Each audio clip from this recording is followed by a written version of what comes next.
Assalamualaikum warahmatullahi wabarakatuh. Para mahasiswa, kita bertemu lagi dalam mata kuliah perkembangan peserta didik. Dan materi kita hari ini adalah perkembangan kognitif.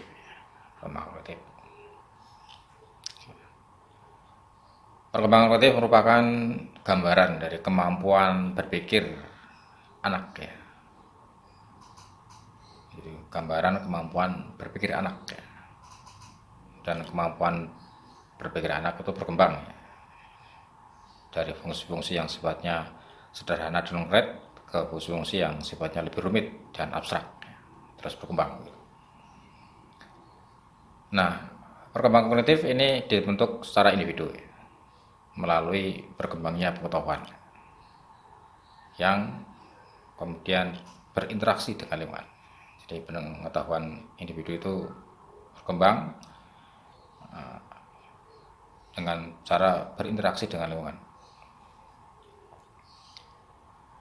Dan pengetahuan itu terdiri dari dua bentuk ya, yaitu pengetahuan fisik, pengetahuan logika, dan pengetahuan sosial.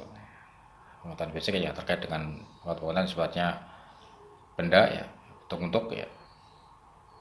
Kemudian pengetahuan logika ini terkait dengan matematika, operasi matematika ya.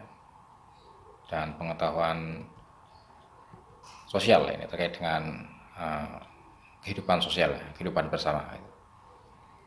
Nah, itu tiga bentuk pengetahuan secara umum ya. Nah, bagaimana pengetahuan itu terbentuk pada diri anak? Nah, itu melalui tiga fase. Yang pertama adalah fase eksplorasi, kemudian fase pengenalan konsep, dan berikutnya fase aplikasi konsep. Nah, contohnya bagaimana? Nah, karena kita di bidang ilmu sosial ya, misalnya kita mengambil contoh di bidang ilmu sosial ya. Misalnya tentang keluarga ini. Nah, pertama kali siswa akan mengeksplorasi tentang keluarga ini. Mungkin keluarga dia sendiri ya, ada berapa anggota keluarganya, ada berapa orang di rumahnya, siapa saja di sana. Itu dia mulai mengeksplorasi. Oh, ternyata di rumahnya ada 4 orang misalnya.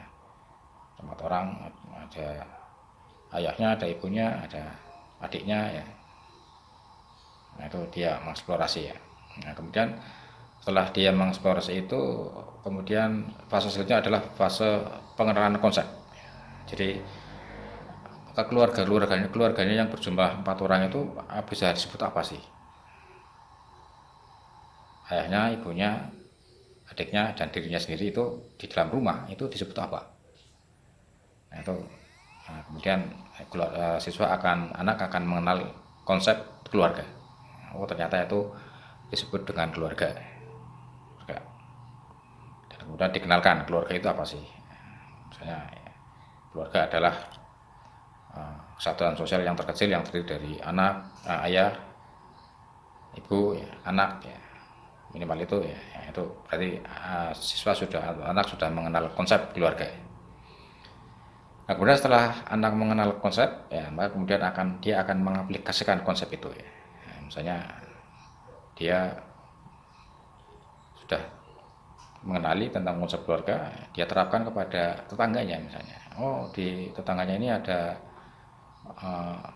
ayah, ada ibu, ada anaknya 3, terus ada kakeknya di situ ya. Oh, ternyata ada kakek juga di situ ya. Oh, ternyata kakek juga bisa menjadi bagian dari keluarga ya. Nah, ini sudah aplikasi konsep gitu ya.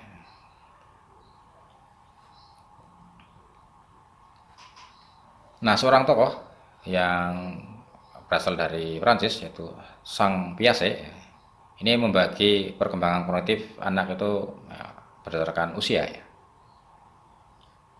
Yang pertama adalah usia 0 sampai 2 tahun ya, ini disebut dengan masa sensori motor.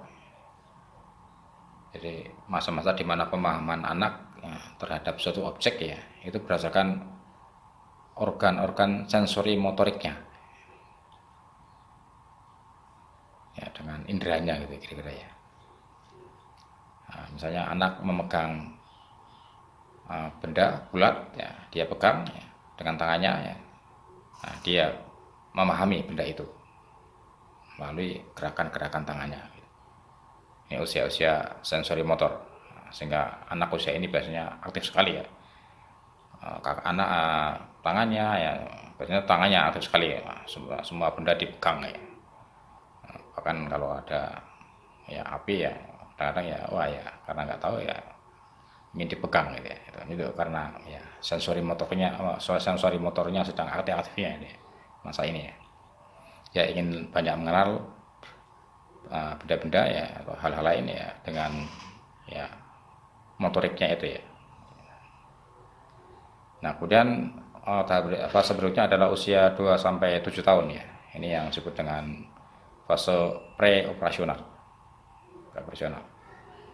Nah, oleh biasa fase ini juga dibagi menjadi dua, yaitu pre-konsepsional substage, ya, ini usia 2 sampai 4 tahun.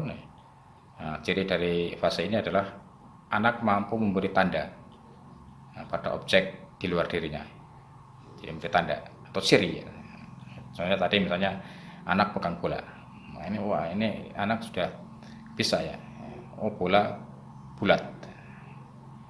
Itu dicirikan gitu ya, ditandai oleh dia begitu. Oh, bola bulat. Memberi penciri suatu benda ya. Sudah bisa mampu memberi ciri suatu benda. Nah, kemudian berikutnya adalah fase 4 sampai 7 tahun yang disebut dengan intuitive substage. Nah, ini anak sudah bisa atau mampu mengklasifikasi objek. Jadi bukan hanya sekedar menciri sebuah objek, tapi sudah bisa mengklasifikasi sebuah objek. Contohnya bola. Bola bulat. Oh, tapi ternyata tidak semua bola bulat. Tidak semua yang bulat itu bola.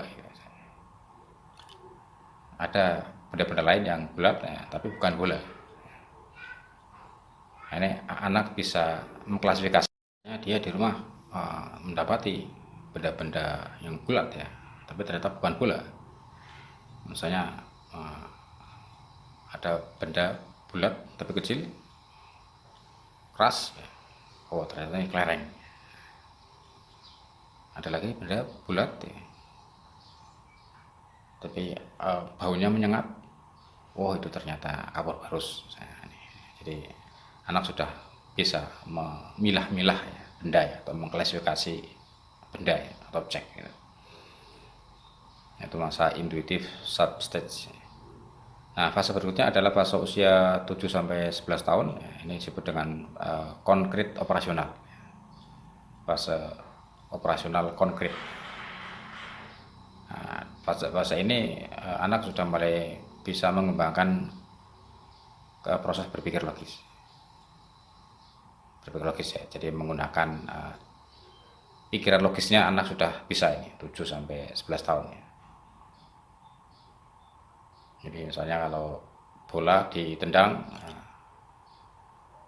seberapa kuat, maka bola itu akan berpindah berapa meter ya.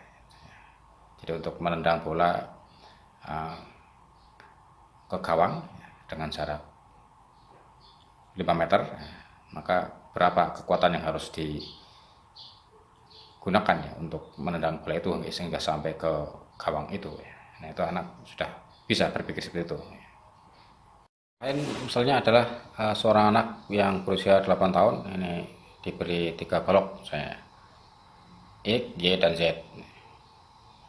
Ketiga balok ini beda, besarnya beda. Nah, terhadap ketiga balok itu anak sudah bisa membedakan ya, mana yang balok yang paling besar ya, mana yang paling kecil.